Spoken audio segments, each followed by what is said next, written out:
My name is Dana Cole. I'm 29 years old. Staff Sergeant, United States Army, Combat Medic, Joint Base Lewis McChord, Washington. 2 years ago, my father chose my brother's baseball game over my Silver Star ceremony. Not a regular game, a recreational league game. On a Tuesday afternoon, against a team called the Riverside Raptors. I stood at that ceremony with an empty row where my family should have been. My commanding officer noticed. He didn't say anything. He just handed me the medal, shook my hand, and held the handshake 1 second longer than protocol required. 2 years later, my father walked into a room with 400 soldiers in it. He understood everything in about 30 seconds. Drop your city and the time you're watching. I read every comment. Let me tell you about my family first. Because the baseball game didn't happen in a vacuum, it happened after 29 years of a very specific kind of math. My father, Robert Cole, coached my brother Tyler's baseball teams from the time Tyler was 6 years old. Every weekend from April through August, every summer of my childhood, belonged to baseball. The garage had Tyler's trophies on one wall and my father's collection of coaching photos on the other. I counted once, 41 photos. Tyler at bat, Tyler pitching, Tyler with trophies, Tyler with Dad. I had one photo in that garage. My high school graduation. My mother put it there. My father never mentioned it. I want to be fair. Tyler didn't ask for any of this. My brother is a good man who happened to be born into a family that organized itself around him, the way a solar system organizes around its star. He didn't choose it. He just lived in it. Me? I joined the Army at 18 because I wanted to do something real, something that mattered beyond a scoreboard. My father's response, delivered at the dinner table the night I told him, "Well, I hope you know what you're getting into."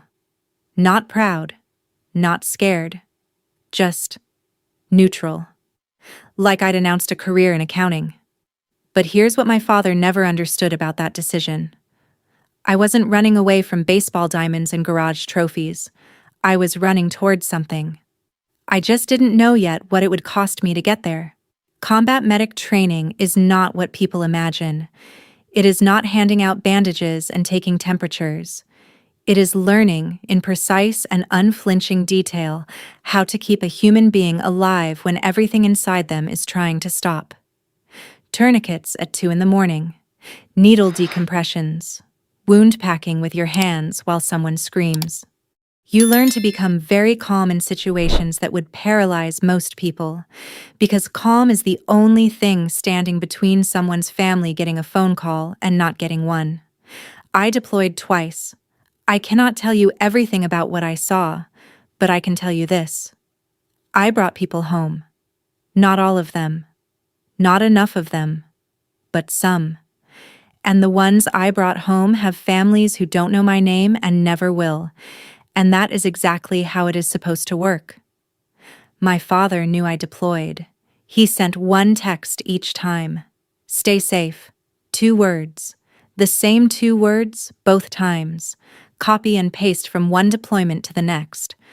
Tyler sent voice messages. Long ones. Rambling, warm, Tyler-shaped voice messages about the baseball season and neighborhood gossip and whether I'd seen whatever show everyone was watching. Tyler always asked real questions. What do you actually do all day? Are you scared? What does it feel like to come back? Tyler tried. My father sent stay safe. The Silver Star. I need to tell you what happened, because the medal matters. Not because I need you to be impressed, but because you need to understand what my father chose a baseball game over.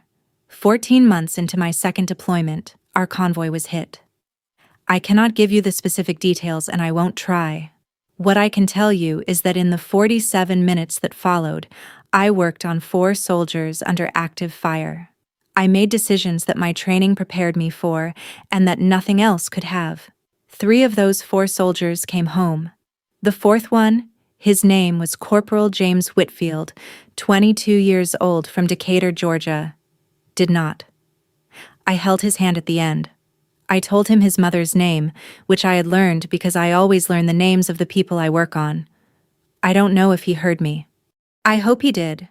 The Silver Star is the third highest military combat decoration in the United States. It is awarded for gallantry in action against an enemy of the United States. Mine was awarded for those 47 minutes.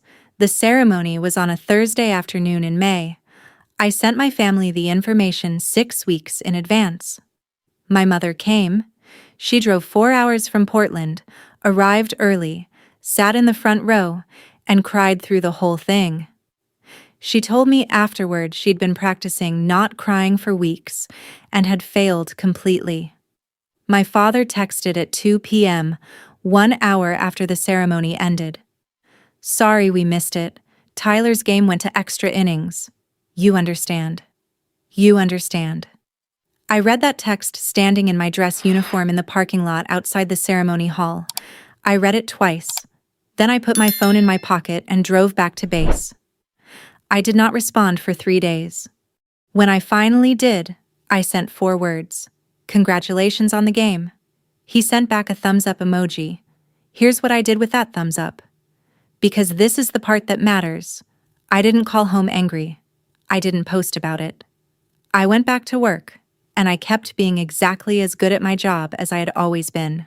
I requested a transfer to a training unit. I wanted to teach, to pass on what I knew to the next generation of medics who would go into the places I had been. At Joint Base Lewis McChord, I built a training program from scratch. 18 months of curriculum development, scenario design, assessment frameworks. By the end of year 1, our unit's field medicine scores were the highest on the base. By the end of year 2, the program had been adopted by 2 additional units, and I had been asked to present it at a regional medical training conference. 400 soldiers attended that conference. My father came because my mother made him. She had been quietly, persistently working on him for months. I found out later she had been saying, in her patient and relentless way, "Robert, you owe her. You will get in the car, and you will go." He came the way men like my father come to things they don't understand. Slightly dressed up, slightly uncomfortable, ready to be bored and polite about it. I didn't know he was there until afterward. The conference was at the base's main assembly hall. 400 soldiers, medical officers, training coordinators from across the Pacific Northwest. I presented for 40 minutes. Our methodology, our outcomes, the data. I am not a natural public speaker. I am a medic. But I know what I know, and I know how to make people understand why it matters. When I finished, the room did something I did not expect. It started with the soldiers in the front rows. My unit. People who had trained with me. People who had gone through the scenarios I designed. They stood. And then the rows behind them stood. And then the rows behind those. 400 people. On their feet. In a room that had been quiet and attentive 30 seconds earlier. I stood at the podium and I did not know what to do with my hands. My commanding officer, Colonel Patricia Walsh, walked to the podium. She shook my hand. Then she turned to the room and said, into the microphone, clearly and specifically, Staff Sergeant Cole's program has directly impacted survivability outcomes across 3 units. The soldiers who came home from situations like the ones she trained them for, they came home because of this woman. I want that on the record. 400 people were still standing. My father was in the back row. I found out he was there because Tyler called me that night. Tyler said, "Dana, Dad was there. He watched the whole thing. He didn't say anything in the car on the way home. Mom said he didn't say anything for about 2 hours after they got back." I said, "What did he say after 2 hours?"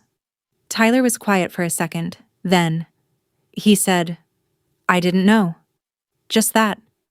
I didn't know. I didn't know. I have turned those 3 words over in my hands many times since that phone call. On one side, they are an admission. My father standing in the back of a room with 400 soldiers on their feet, and finally, finally understanding what he had been too incurious to ask about. On the other side, they are not an apology. They are an explanation. There is a difference, and the difference matters. My father called me the following Sunday. I picked up. He said, "Dana, I should have been at that ceremony." I said, "Yes." He said, "I'm sorry." 2 words. The same 2 words he'd sent from a baseball diamond while I stood in a parking lot in my dress uniform, but different this time. Slower. Like he meant them, and knew they were insufficient and said them anyway because they were all he had. I said, "I know, Dad." We talked for 40 minutes. Real questions this time. What does a combat medic actually do? What happened that day? What Corporal Whitfield was like? My father listened the way people listen when they are trying to catch up on something large, imperfectly, with effort. It was the longest conversation we had ever had. Tyler texted me after.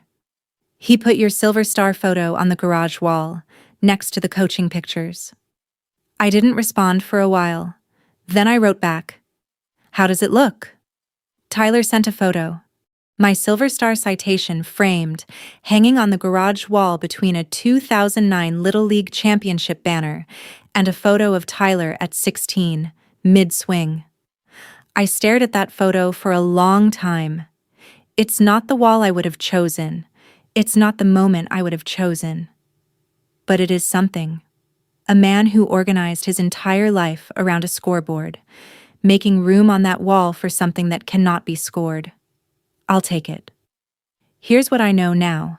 From Dana in Washington, 29, combat medic, staff sergeant. The people who miss your ceremonies are not always cruel. Sometimes they are just small. Small in their imagination of what your life contains. Small in their ability to see past the familiar into the extraordinary. That smallness is not your fault, and it is not your ceiling. Do the work anyway. Build the thing anyway. Train the soldiers, write the curriculum, stand at the podium. Not for the people in the back row who finally showed up. For the people in the front rows who were there the whole time. The 400 who stood did not stand, because my father finally understood.